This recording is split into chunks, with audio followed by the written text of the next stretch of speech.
I think these 5-year plans, they sound like they could be a bit workmanlike, a little bit sort of socialist, communist type of terminology, but Yeah. they're really important waymarkers for China's development.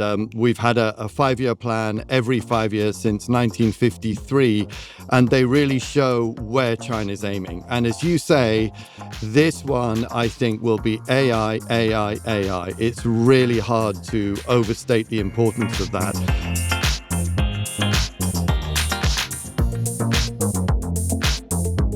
Welcome to China Decode. I'm Alice Han. And I'm James Kynge. How are you, James, and where are you at the moment?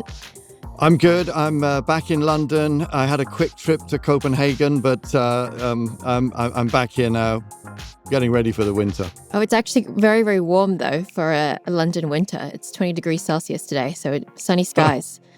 Well, when I landed from Copenhagen, I landed in the middle of that Storm Amy.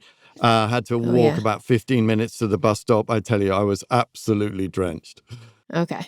Well, it was still raining in London. Global warming hasn't changed everything about the UK yet. Well, today's episode of China Decode, we're discussing China's 5-year plan and Xi's possible successor, how the US-China trade war is hurting soybean farmers, and what a Chinese Trump impersonator says about political satire and the state of comedy in China. All right, let's get right into it. I think it's an exciting time in general in China in October, not just because the first week is the national holiday, but also because you've got some important plenary meetings coming up. Notably, among them, you've got the fourth plenum, in which China is going to discuss the next 5-year plan, which will cover 2026 through to 2030. The fourth plenary session will be held October 20 to 23, and there should be approval of updates to this new 5-year plan, which we will soon hear about at the end of October. On paper, it's about rebalancing a slowing economy, boosting consumption, investing in high-tech industries, and trying to shake off a prolonged property slump and deflation. But behind the scenes, this is also about politics, where Chinese President Xi Jinping is personally driving the blueprint, even as questions about his eventual successor and how that transition could reshape China are starting to surface. I'm really excited about what's going to come out of Beijing at the end of October, James. I think that if you look back to the last 5-year plan, at least my reading of the 14th 5-year plan, which covered 2020 to 2025, China placed a lot of emphasis on new, basically quality growth, or rather high quality growth, mainly in the form of technology. It also placed a lot of emphasis on dual circulation, so boosting the internal demand in the economy, not just the external demand. And we can debate whether or not they've been successful in this last 5-year plan, but I'm excited to see what they announce for the next 5-year plan. My own sense is that it's going to be about AI, AI, and AI. When I was in China, it was very clear to me that they were using this kind of AI plus approach to the economy that they did. If you remember, Li Keqiang announced the Internet Plus program several years ago. I think a similar methodology is being applied to AI. And I could see, I think, a big push towards trying to boost consumption, trying to boost China's social security safety net, which remains significantly weak by global standards. But what's your take, James, on the next 5-year plan? I'm curious to hear. Like you, Alice, I think these 5-year plans, they sound like they could be a bit workmanlike, a little bit sort of socialist, communist type of terminology, but they're really important waymarkers for China's development. We've had a 5-year plan every 5 years since 1953, and they really show where China's aiming. And as you say, this one, I think, will be AI, AI, AI. It's really hard to overstate the importance of that.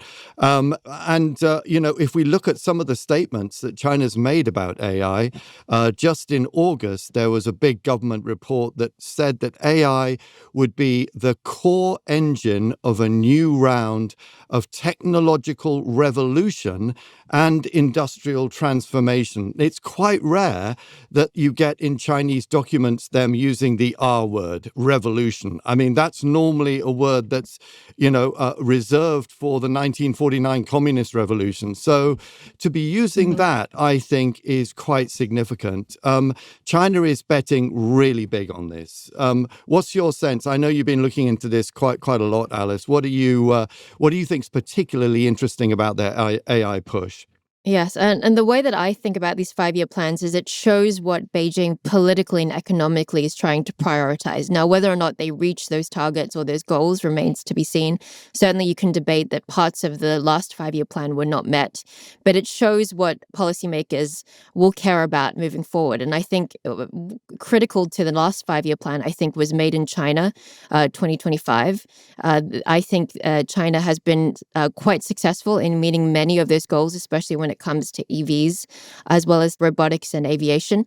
But what I think about this next 5-year plan is that AI is going to be the cornerstone and key to the way that they think about their economic, political, and social problems. I was just looking at some of the AI Plus plan earlier this week that they've unveiled. It's a 3-step roadmap for the future of Chinese AI. So they want a penetration rate of 70% of AI integration in 6 key sectors by 2027.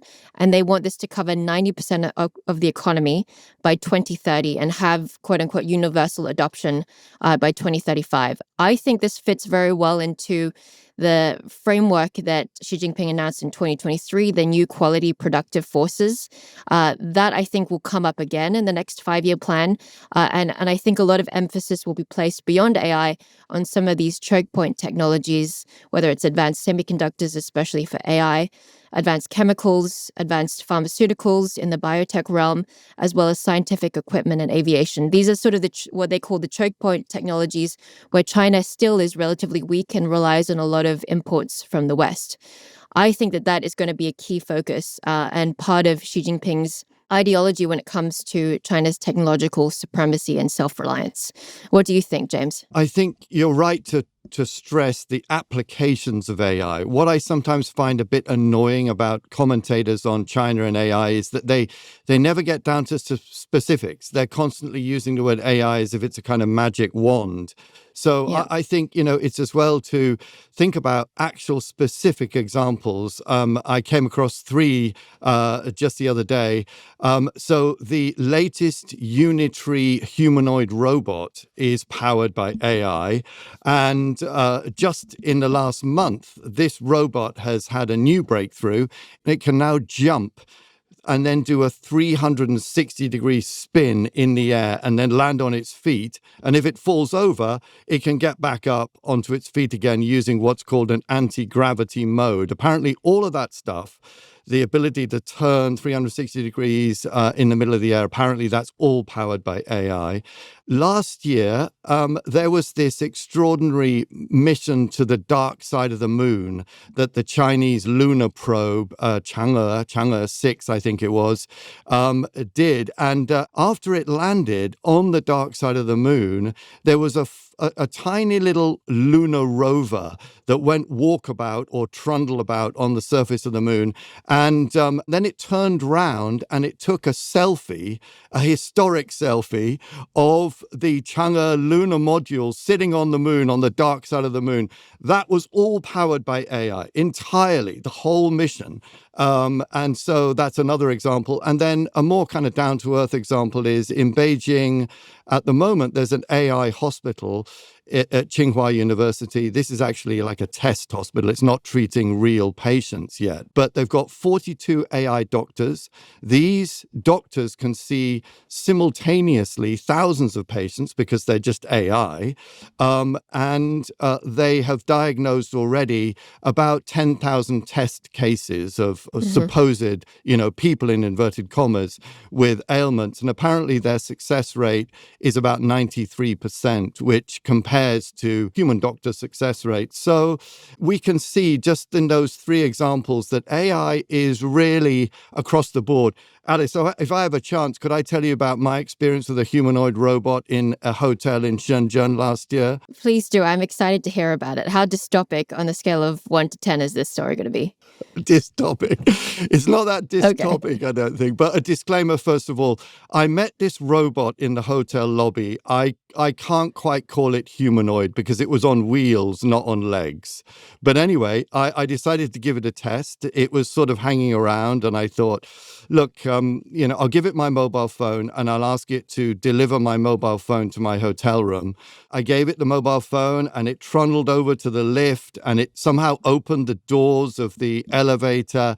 And then it went to the 5th floor and it went all the way down the passageway to my room. And then it opened my hotel door. And I politely, being British, of course, politely asked it to give it my mobile phone back. And it did so. And then I discovered that these humanoid robots, or whatever you call this, are developing a little bit of chutzpah, because it then said to me, if you approve of my service, please give me a 5-star rating. Did you give it a 5-star rating? I certainly did. It was worth it. And it seemed like a happy robot. Well, it trundled away. It didn't have any complaints. Okay. Well, that's interesting. And I think begs a question more broadly about to what extent some of these applications will be an automation as opposed to real integration and application of AI. Certainly, I think that what's really interesting about China's AI ecosystem that doesn't get enough press, I think, is the fact that it's mainly open source. And I think that this creates a more competitive landscape for AI models. We see a lot more AI models cross-proliferating in the Chinese ecosystem. What is interesting to me to see potentially in the 5-year plan is the way in which AI is integrated in public governance. So in the public sector, when it comes to medical records or local government records, I think already certain companies like DeepSeek have partnerships and relationships with local governments and the central government. So for me, it'll be interesting to see to what extent these AI models are integrated in sort of the public governance capacity, which brings back to, I think, the beginning of the discussion. Well, this all matters because ultimately the fourth plenum historically is when the CCP comes together and talks about party governance, personnel discipline, organizational logistics and whatnot. And I was looking at some of the data about purges in China. So we've seen the biggest, I think, purge of the CMC, the Central Military Commission and the PRC since Mao. There's been a big, I think, a rooting out of especially the senior level, the general level of the military. So to my mind, it will be interesting to see if we get any glimmers about what is going to happen to the PLA and the CMC structure. How are these people going to be replaced? And secondly, the most important question is Xi prepared to groom a successor, or is he going to continue as president for life? I don't yet see the signs to indicate that Xi Jinping is ready to pass on the baton, so to speak. But I know that people will be watching that closely as well, not just for the 5-year plan, but also for any glimmers or suggestions as to whether or not Xi Jinping will remain in power. Have you heard anything about this, James? This is a total black box. The China analysts that I speak to, everybody says that nobody honestly has a clue about Xi Jinping's plans to stay on or not stay on.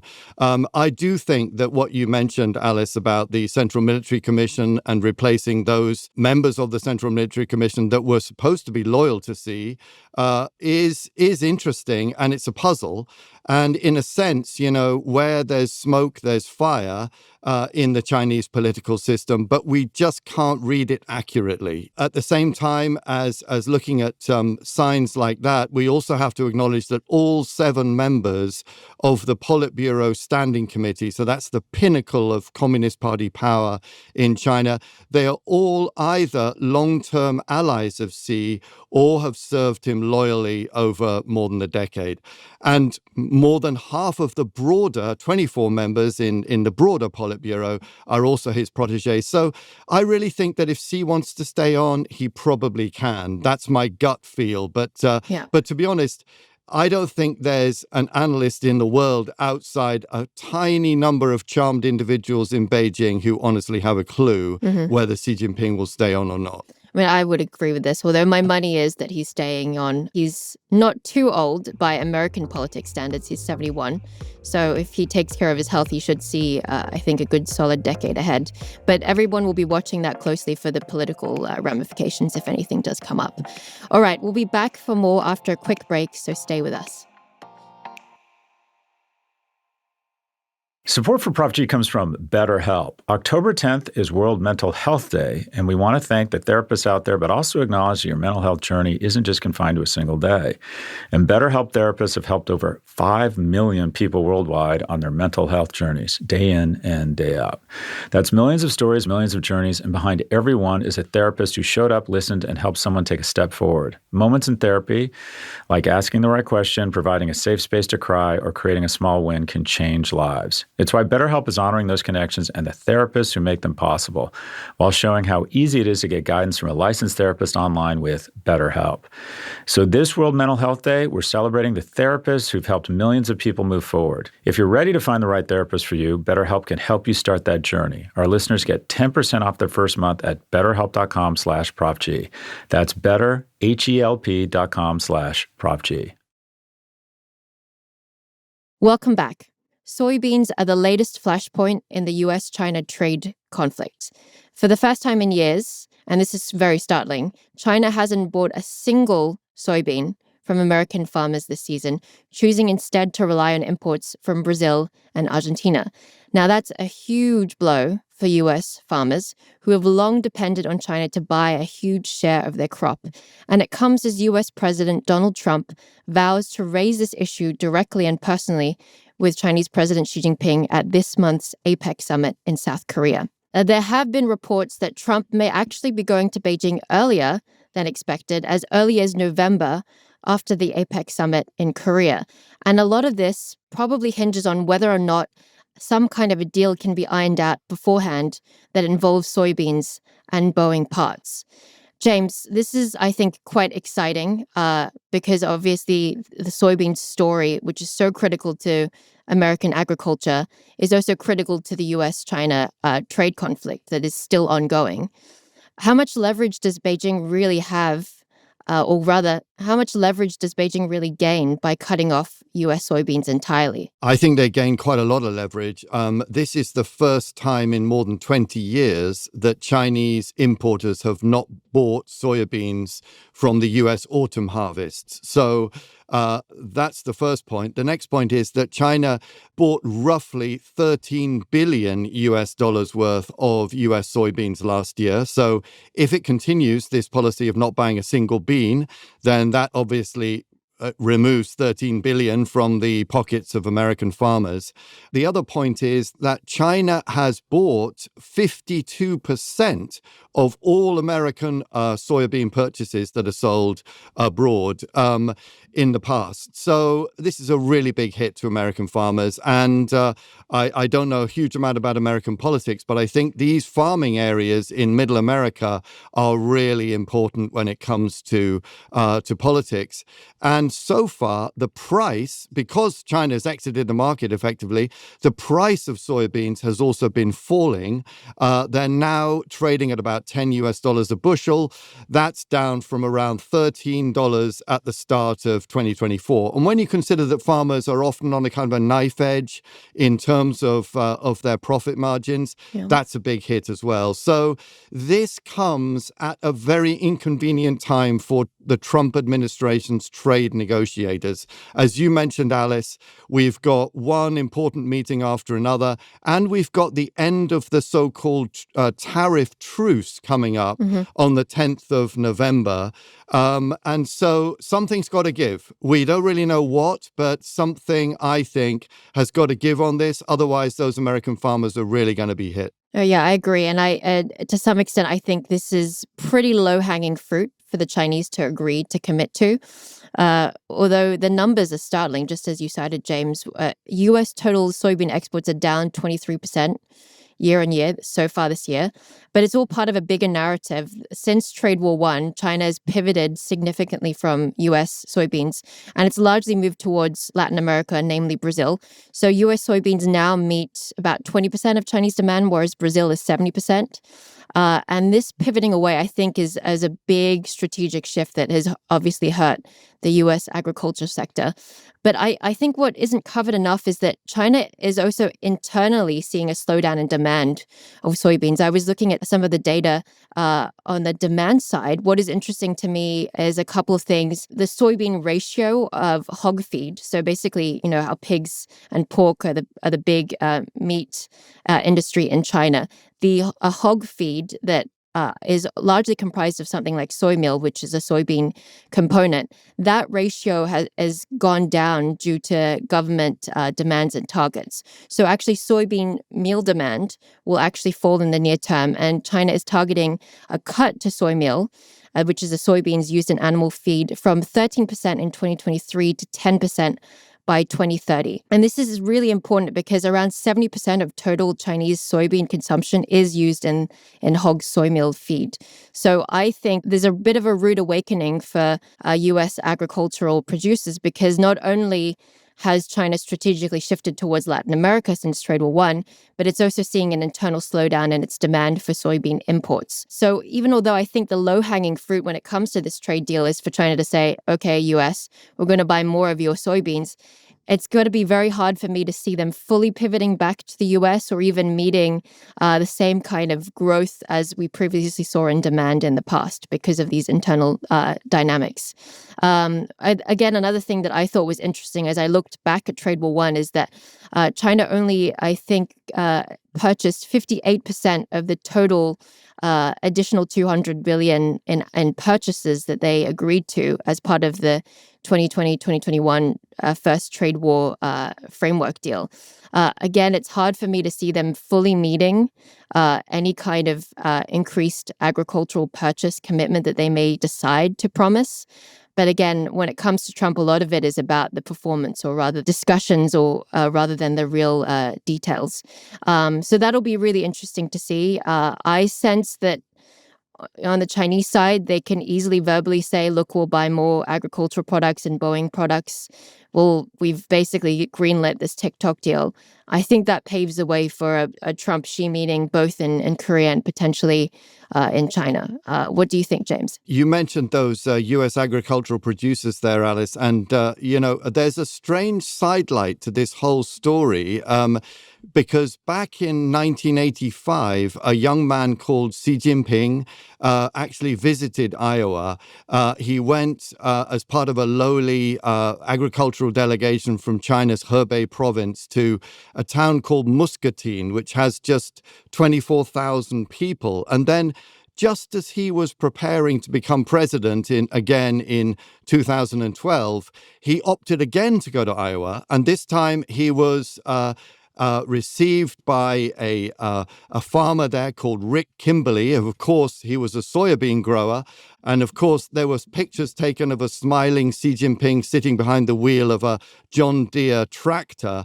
And I just imagine that if Mr. Kimberly and his family are still producing soybeans, they're not going to be at all happy about what's going on right now.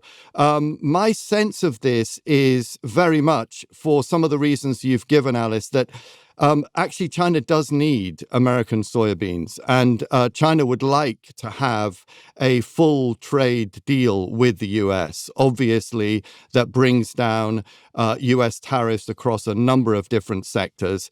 And my sense of it, too, is that the Trump administration has been wrong-footed on several occasions so far by these tough tactics, this kind of shadow play that the Chinese have been implementing. So, whether it be on rare earths that we've talked about in previous episodes or on the soybeans, I think China is basically building up its negotiating chips. Well, it's funny you say chips because to my mind, I think the Chinese strategy is we'll buy more soybeans if you sell us Blackwell chips from NVIDIA.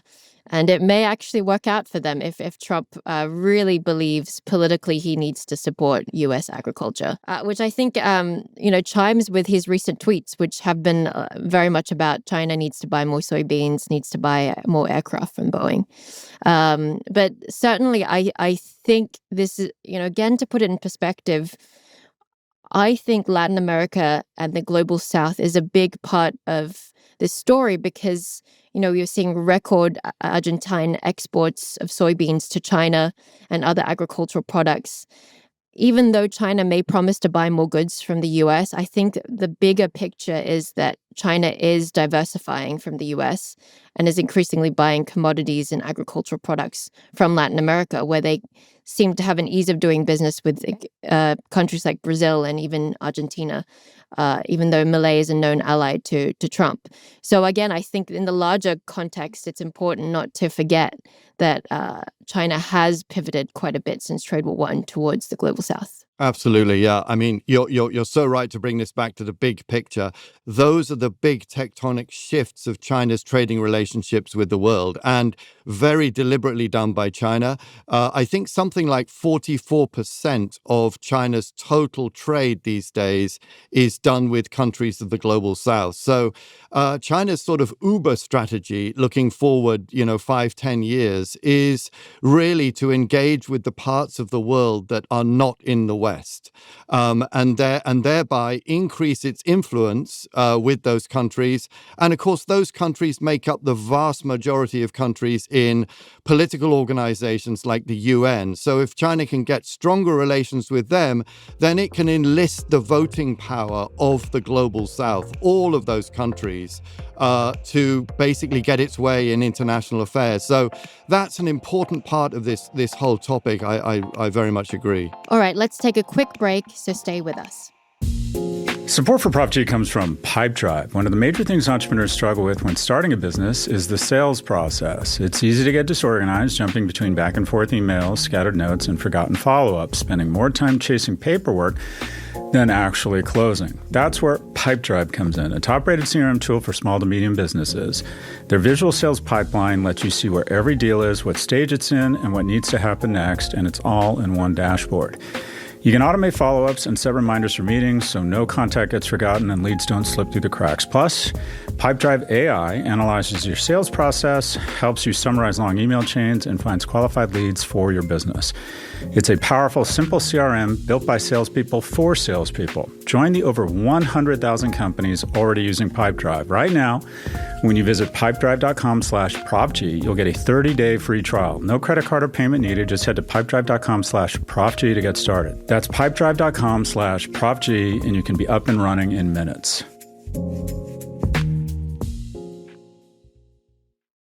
Welcome back. So, James, this is probably one of my favorite segments of today's discussion. Meet Ryan Chen, better known online as the Chinese Trump. His spot-on impersonations of Donald Trump, complete with the hand gestures, rambling tangents, and over-the-top accent, have made him a viral star across China and now the US. Chen says he's not doing politics, just comedy, but his skits are landing at a moment when US-China relations are tense, and Trump himself is back at the center of global headlines and global comedy. So let's watch a clip. Folks, I'm in China, the Loman Kratos, one of the world's heritage sites. It's very beautiful, it's tremendous. Folks, this is what you get when you travel in China on a national holiday. When the Westerners say soup, they often mean something thick, mushy, that's boring, like porridge. But if you really want to drink decent soup, you have to come to China. Of course, some veggie. I like to eat it healthy, right? What I like the most is that the locals, they also have their Sprite. They call it happy. That was great. I have to say that he really nailed a lot of the mannerisms and cadence of how Trump speaks. I think this is a very important and interesting window into China's comedy scene, but the way that China thinks about humor and politics. And I want to sort of go back to the history of this, which I've since read up on. Growing up, for instance, my family's from Shanghai. So as you know, James, Shanghai is known for its comedy. And in fact, there was a comedian who back in the day basically created this new form of stand-up comedy called Qingkou, and in which they were borrowing elements of Western stand-up comedy, making sort of reference to everyday society, descriptions about funny characters, using dialects often in Shanghainese. Even if we go back further in time, and I'm sure you have a view on this, James, is you had this kind of crosstalk known as shangsheng, which is kind of duo act, comedy act, kind of like, how would I call it? Like, Fry and Laurie, Albert and Costello, Lewis and Martin, these sort of two comedians that are dueling and with each other, making puns and comic references and descriptions. That has been, I think, a big part of Chinese comedy history. In fact, I read somewhere that they often have masters and apprentices. So they basically train some people from a very young age, as young as 5 or 6, to become one of these shangsheng crosstalk comedians. So there's definitely a history of comedy. It's slightly different in China, but I think this is one of the first comedic acts that has both Chinese and global appeal. And obviously it's been helped by TikTok and Douyin and the rise of social media.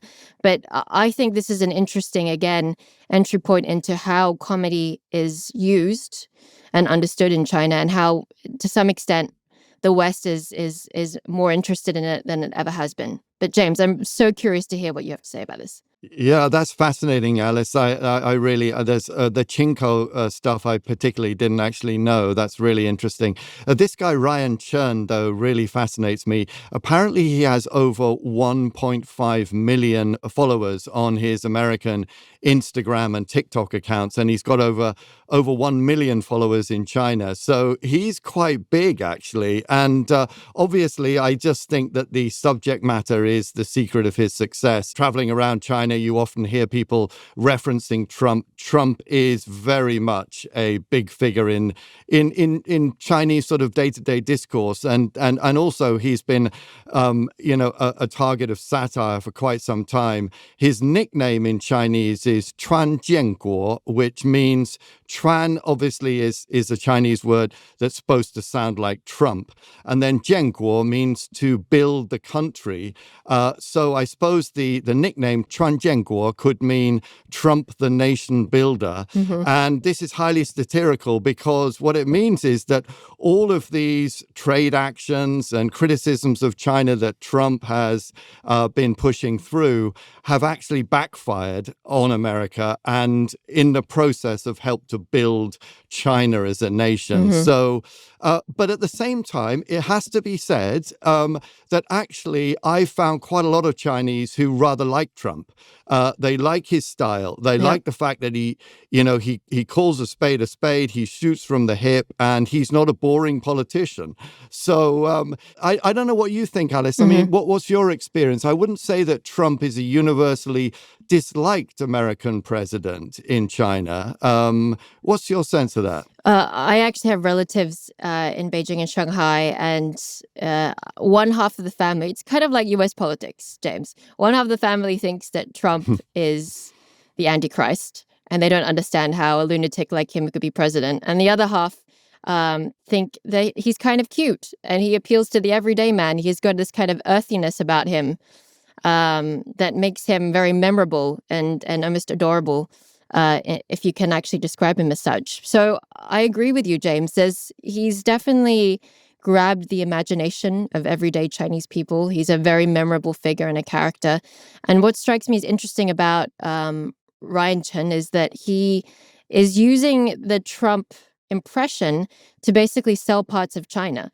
So if you watch his videos, he's going to an EV car show.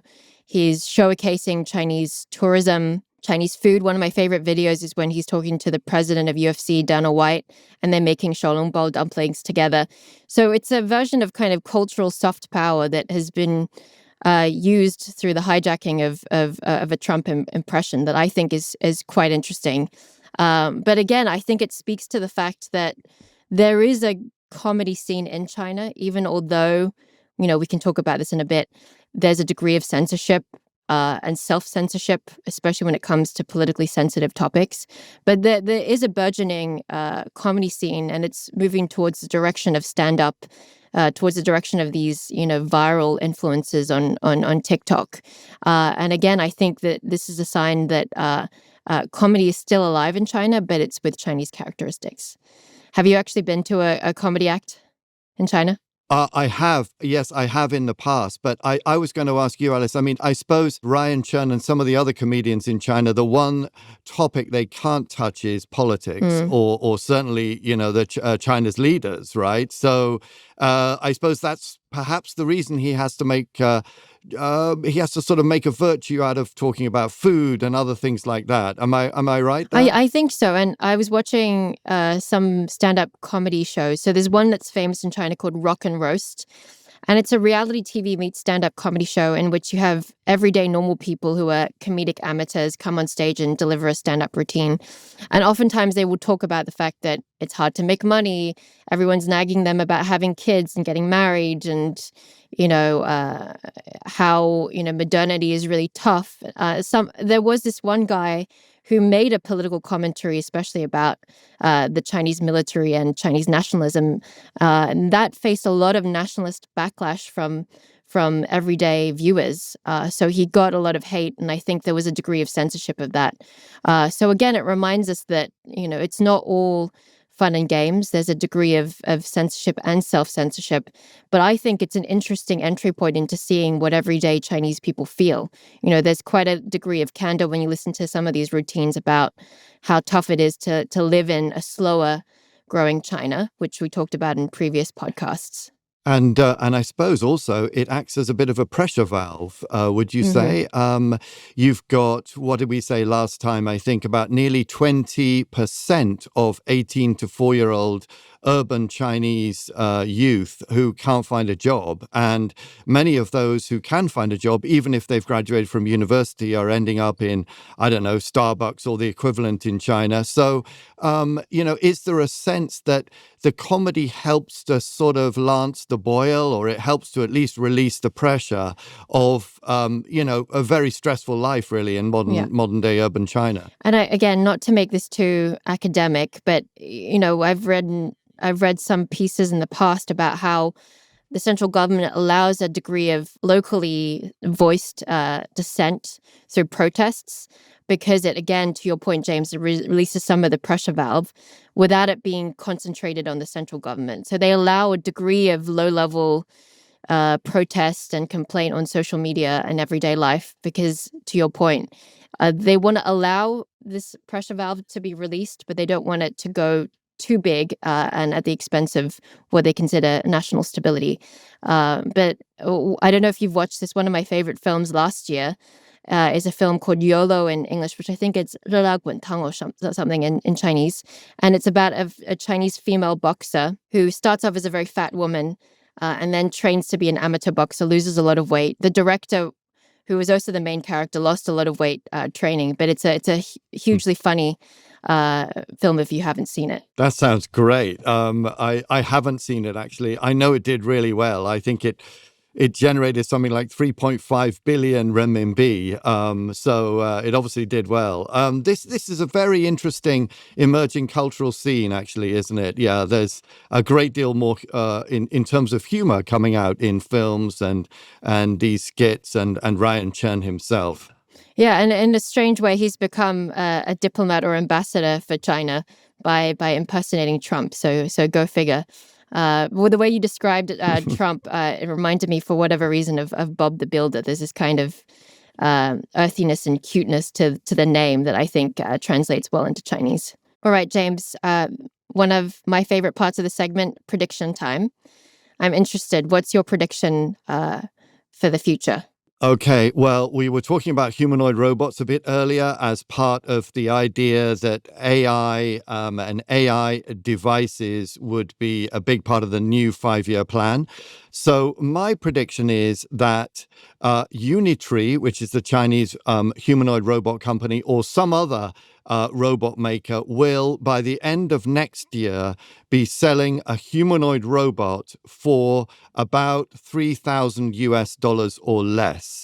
For reference, the current price of the R1, which is a humanoid robot made by Unitree, is $5,900 at its lowest price. And by the way, that is a mere fraction of the cheapest price of a humanoid robot sold anywhere else in the world. But I'm afraid, Alice, you'll have to wait until the end of next year to see whether I'm right about that prediction. But sorry for that. But and you're saying that they will be exporting them globally at that price? I reckon they will be, yeah. I mean, we can already find Chinese humanoid robots on sale in London and in other cities in Europe. So, yeah. So this has already started. This is starting right now. China's mass producing humanoid robots as of a few months ago.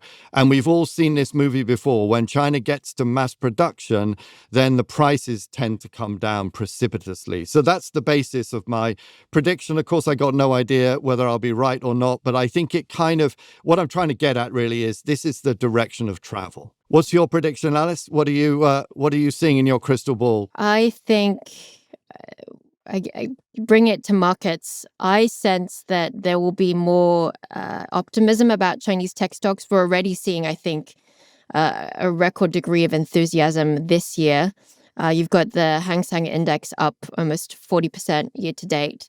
But I think this bull run, especially when it comes to Chinese tech companies, has longer to run. And I think when we get the announcement of the 5-year plan, we'll see equities being priced upwards because of enthusiasm about this AI rollout. That's an easy, I think, cop-out answer or prediction for this week, but I think nonetheless could be quite lucrative for some people listening. So keep your eyes peeled for the 5-year plan and what that means for Chinese stocks. All right, that's all for this episode. Thank you for listening to China Decode. This is a production of Prof G Media. Make sure to follow us wherever you get your podcasts so you don't miss an episode. Talk to you again next week.